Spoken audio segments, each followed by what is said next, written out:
সবথেকে বড় খবরের দিকে নজর রাখতেই হচ্ছে। রাজ্য সরকার চক্রান্ত করে ডিএর দাবিতে ধর্ণা মঞ্চ খুলে দিচ্ছে, এমনটাই অভিযোগ সংগ্রামী যৌথ মঞ্চের। এই মুহূর্তের বড় খবর নিঃসন্দেহে রাজ্য সরকার চক্রান্ত করে ডিএর দাবিতে ধর্ণা মঞ্চ খুলে দিচ্ছে, এমনটাই অভিযোগ সংগ্রামী যৌথ মঞ্চের। 16 দিন ধরে চলা অনশন মঞ্চ জোর করে খুলে দেওয়া হচ্ছে বলে অভিযোগ করা হয়েছে। সুপ্রিয় আমাদের সঙ্গে রয়েছেন, আমাদের সহকর্মী, যাব সুপ্রিয়র কাছে। সুপ্রিয়, কেন এই অভিযোগ করছে সংগ্রামী যৌথ মঞ্চ? কারোর কাছ থেকে কোনো আবেদন এসেছে নাকি জোর খাটিয়ে সেখান থেকে তুলে দেওয়া হচ্ছে? অভিযোগটা ঠিক কি? শুভজিৎ, তোমাকে প্রথমেই যে বিষয়টা না বললেই নয় যে 374 দিন ধরে বকেয়া মহার্ঘ ভাতা অর্থাৎ ডিএর দাবিতে এই শহীদ মিনারের মাঠে এই যে সংগ্রামী যৌথ মঞ্চের তরফ থেকে যে মঞ্চ তৈরি করা হয়েছিল, যেখানে তারা ধর্ণা অবস্থান চালাচ্ছিলেন, আজ সকাল থেকেই কিন্তু সেই ধর্ণা মঞ্চ খুলে ফেলা হচ্ছে। এবং সেক্ষেত্রে তুমি যেটা জানতে চাইছিলে যে কারোর তরফ থেকে কোনো রকমভাবে আবেদন করা হয়েছিল কিনা, দেখো এখনও পর্যন্ত যেটা আমরা জানতে পারছি যে গতকাল এই ধর্ণা মঞ্চে এসে সেনাবাহিনীর তরফ থেকে একটি প্রতিনিধি দল তারা কিন্তু এই ধর্ণা অবস্থান সরিয়ে নেওয়ার জন্যে বা মঞ্চ খুলে ফেলার জন্য আবেদন করে, এবং তার পরিপ্রেক্ষিতেই কি খুলে ফেলা হচ্ছে সেই প্রশ্ন কিন্তু থেকেই যাচ্ছে। যদিও সংগ্রামী যৌথ মঞ্চের যারা সদস্যরা রয়েছেন তারা কিন্তু যেটা দাবি করছেন যে রাজ্য সরকার চক্রান্ত করে এই মঞ্চ খুলে দেওয়ার ব্যবস্থা করছে। আমি একটু ভিতরের ছবিটাকে তোমাকে দেখানোর চেষ্টা করি। আমার ক্যামেরা পার্সন মাখন পাত্র রয়েছে। এই যে দেখতে পাচ্ছ ডান দিকের যে জায়গাটা, এখানেই কিন্তু এতদিন ধরে ধর্ণা মঞ্চ ছিল, ধর্ণা অবস্থান চলছিল। রাজ্য সরকারি কর্মচারীরা বা সরকারি সংগ্রামী যৌথ মঞ্চের যারা সদস্যরা তারা এখানে বসেই তাদের ধর্ণা অবস্থান চালিয়ে যাচ্ছিলেন। দেখো ঠিক এখানে লেখা রয়েছে যে আজ তাদের 374তম দিন। শুধুমাত্র এটাই নয়, ধর্ণা অবস্থান নয়, তার পাশাপাশি এই যে উল্টো দিকের যে অংশটা রয়েছে এই মঞ্চের, সেদিকটাও আমরা আস্তে আস্তে একটু যাওয়ার চেষ্টা করি। এইদিকে একদিকে চলছে তাদের প্রতীকী অনশন এবং তার পাশে চলছে লাগাতার অনশন, অর্থাৎ 16 দিনের যে অনশন চলছে তারই মাঝে আজ সকাল থেকেই এই যে মঞ্চের উপরে যে ছাউনি ছিল সেই ছাউনি খুলে ফেলা হচ্ছে। যে সমস্ত সামগ্রী এখানে ছিল ডেকোরেটার্সের, সেগুলো সমস্ত সরিয়ে নিয়ে যাওয়া হচ্ছে। এবং সেক্ষেত্রে কিন্তু যে বিষয়টা হচ্ছে যে সেনার আবেদনের পরেই কি সরিয়ে ফেলা হচ্ছে বা সরিয়ে ফেলতে তৎপর, নাকি সংগ্রামী যৌথ মঞ্চে তারা নিজেরা সরে যাচ্ছে। সংগ্রামী যৌথ মঞ্চের একজন প্রতিনিধি এখানে রয়েছেন, আমি একটু কথা বলার চেষ্টা করি। এই যে আজকে আপনাদের এই যে মঞ্চের ছাউনি থেকে শুরু করে যে সমস্ত সামগ্রী রয়েছে সমস্ত কিছু খুলে ফেলা হচ্ছে, এগুলো কি আপনাদের নির্দেশেই হচ্ছে নাকি? আমাদের নির্দেশ একদমই না, এটা মাননীয়া ভয় পেয়েছেন, তাই মাননীয়া কলকাতা পুলিশকে দিয়ে ষড়যন্ত্র করিয়ে সেনাবাহিনীর কাছে রিপোর্ট করেছেন এবং সেনাবাহিনী গতকাল একটা আমাদেরকে কাগজ পাঠিয়েছেন, ইন্টিমেশন, যে আপনারা দীর্ঘদিন ধরে এখানে এরকম কনস্ট্রাকশন করে বসতে পারেন না। যদিও সেনাবাহিনীর যে কর্নেল এই অর্ডারটা দিয়েছেন তার শিক্ষার প্রতি আমার সন্দেহ রয়েছে, কারণ এটা কোনো কনস্ট্রাকশন নয়, এটা অস্থায়ী কনস্ট্রাকশন। এখানে আন্দোলন চলছে, শীতের থেকে বাঁচার জন্য এই তাঁবু করা হয়েছে। এই তাঁবু যখন খুশি খুলে দেওয়া যেতে পারে। আমার মনে হয় মাননীয় কিছু উপঢৌকন দিয়েছেন কর্নেলকে, তাই কর্নেল এই সিদ্ধান্ত নিয়েছেন, কিন্তু আমাদের কোনো অসুবিধা নেই। আমাদের এখন এই যে সমস্ত কিছু খুলে ফেলা হচ্ছে এগুলো কারা খুলছে?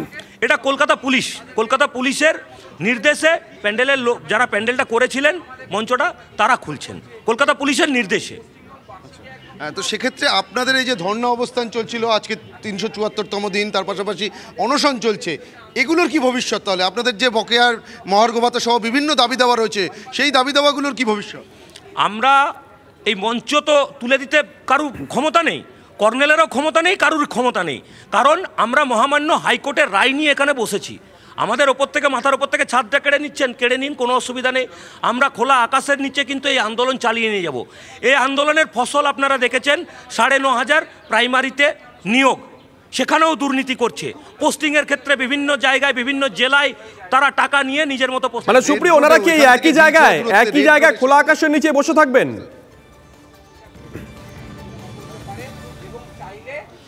সেক্ষেত্রে এখান থেকে যদি সব কিছু খুলে ফেলা হয়, এই সমস্ত ছাউনি থেকে শুরু করে সব কিছু সরিয়ে নিয়ে যাওয়া হয়, মঞ্চের সমস্ত কিছু, তো এখানেই কি বসে থাকবেন নাকি এখান থেকে সরে গিয়ে অন্য কোথাও বসার? একদমই এখানেই বসে থাকবো আমরা, কারণ মহামান্য কলকাতা হাইকোর্ট নির্দিষ্ট করে দিয়েছেন এই জায়গাটা। আমরা এই জায়গাটাতে অনির্দিষ্টকাল, হাইকোর্টের রায় আছে অনির্দিষ্টকাল পর্যন্ত আমাদের বসে থাকার, আমরা বসে থাকবো। তাতে আমাদের মঞ্চ খুলে নিলে কোনো অসুবিধা নেই, আমরা খোলা আকাশের নিচে বসবো। আর দুদিন আগে যে রেড রোডে যে ধর্ণা অবস্থান ছিল সেটা তো নাটক ছিল, বাইরেদের চুরি করার পথটা দেখিয়ে দেওয়ার জন্য, যাতে তৃণমূলের লোকেরা চুরিটা করতে পারে। আর আমাদের আন্দোলন যাতে আমাদের ভবিষ্যতের ভাইয়েরা সঠিকভাবে চাকরিটা পায়। একদমই সংগ্রামী যৌথ মঞ্চের একজন প্রতিনিধি বা সদস্য, তার সঙ্গে কথা বললাম, তারা যেমনটা দাবি করছে, যেহেতু তাদের একটু দেখানোর পাশাপাশি বলবো যে স্লোগান শাউটিং চলছে। আসবো সুপ্রিয়, সঙ্গে থাকো। ভাস্কর ঘোষ, তুমি একটু আগে তার সঙ্গে কথা বলেছিলে, তিনি কি বলেছেন শোনাই। কথা বলতে রাজ্য সরকারের মুখ্যমন্ত্রী মানে এটা বুকের কাঁটা হয়েছিল আর কি। তিনি চলতে ফিরতে আমাদেরকে নিয়ে অস্বস্তিতে পড়ছিলেন, যে কারণের জন্য তিনি কলকাঠি নেড়েছেন। রাজ্যের মুখ্যমন্ত্রী তো যতই হোক, আমরা আর্মিকে করেছিলাম এবং কলকাতা পুলিশের মধ্যে সংযুক্ত হয়েছে। কলকাতা পুলিশের যারা কিছু আধিকারিক তারা সংযুক্ত হয়ে এই কাজটা করিয়েছেন আর্মিকে দিয়ে পড়ে। আইনি লড়াই চলবে, দরকার হলে এখানে আমাদের অনুমতি আছে কোর্টের, ফাঁকা মাঠে এখানে বসে কম্বল পেতে ফাঁকা মাঠের মধ্যে অনশন অবস্থান কর্মসূচি চলবে। বিজেপি রাজ্য সভাপতি সুকান্ত মজুমদার তিনি কি বলেছেন শোনাবো। অধ্যায় বিরোধিতা যারা করবে তারা তো করতে পারবেন না, উনি একমাত্র সব করতে পারবেন। উনি বিরোধীও করতে পারবেন, লাফালাফিও করতে পারবেন, নাচানাচিও করতে পারবেন। তো অন্যতে তো কারো কোনো অধিকার নেই, গণতান্ত্রিক জায়গা না তো পশ্চিমবঙ্গ। উনি তো আলাদা, এখন আলাদা রাজ্য সঙ্গীত বানাচ্ছেন, আলাদা এরপরে হয়তো সংবিধান বানাবেন, আলাদা পতাকাও বানাতে পারেন পশ্চিমবঙ্গের জন্য। নিঃসন্দেহে এই মুহূর্তের বড় খবর, সংগ্রামী যৌথ মঞ্চের যে ধর্ণা মঞ্চ তা খুলে দেওয়া হচ্ছে। তারা অভিযোগ করছেন যে রাজ্য প্রশাসনের তরফ থেকে, রাজ্য পুলিশের তরফ থেকে একটি অসত্য রিপোর্ট দেওয়া হয়েছে সেনার কাছে। সেই মর্মে সেনার তরফ থেকে গতকাল একটি আবেদন তাদের কাছে আসে এবং তারা বলছেন যে রাজ্য সরকারের, রাজ্য প্রশাসনের ইন্ধনেই আজকে এই মঞ্চ খুলে দেওয়া হচ্ছে। এই মুহূর্তে আমরা যে ছবি দেখাচ্ছি, 300 দিনেরও বেশি সময় ধরে এই ধর্ণা মঞ্চে ছিল। সরকারি কর্মী যারা আছেন তাদের একটা বড় অংশ এই ধর্ণা মঞ্চে সামিল হয়েছেন। সেই ধর্ণা মঞ্চে দেখা গেছে সমাজের বিভিন্ন স্তরের নাগরিককে আমরা দেখেছিলাম, বিভিন্ন রাজনৈতিক দলের নেতারা সেই ধর্ণা মঞ্চে গেছিলেন, তাদের পাশে থাকার বার্তা দিয়েছিলেন। কিন্তু সেই ধর্ণা মঞ্চ হঠাৎ করে কোনো এক রবির সকালে এইভাবে খুলে নেওয়া হবে তা বোধহয় গুণাক্ষরেও কেউ অনুমান করতে পারেননি। কোন দিকে যায় নজর থাকবে আমাদের। এদিকে রাজ্যের মুখ্যমন্ত্রী মমতা বন্দ্যোপাধ্যায় তিনিও দুদিন ধরে ধর্নায় বসেছিলেন। মুখ্যমন্ত্রী ধর্নায় দেখা গেল না তৃণমূল সাংসদ অভিষেক বন্দ্যোপাধ্যায়কে। বকেয়া পাওনা আদায় ধর্নায় যোগ দিতে দলের সব সাংসদকে নির্দেশ দেন তৃণমূল সুপ্রিমো। সুদীপ বন্দ্যোপাধ্যায়ের মাধ্যমে সব তৃণমূল সাংসদকে ধর্না মঞ্চে থাকতে বলেন।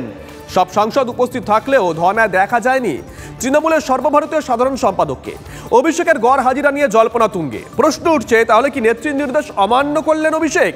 কি এমন ঘটলো যার জন্য সব সাংসদ ধর্নায় যোগ দিলেও অনুপস্থিত ডায়মন্ড হারবারের তৃণমূল সাংসদ অভিষেক বন্দ্যোপাধ্যায়? ঠিক এই ঘটনার পর রাজনৈতিক চাপানুতো শুরু হয়েছে। কে কি বলেছেন পরপর শোনাবো। সবসময় যাচ্ছে, যখনই ঘোষণা করেন এরকম কর্মসূচি আছে, ভাইপোটা বিদেশ চলে যায়। গতবারে তাই হয়েছিল, আর এখনো তাই হচ্ছে।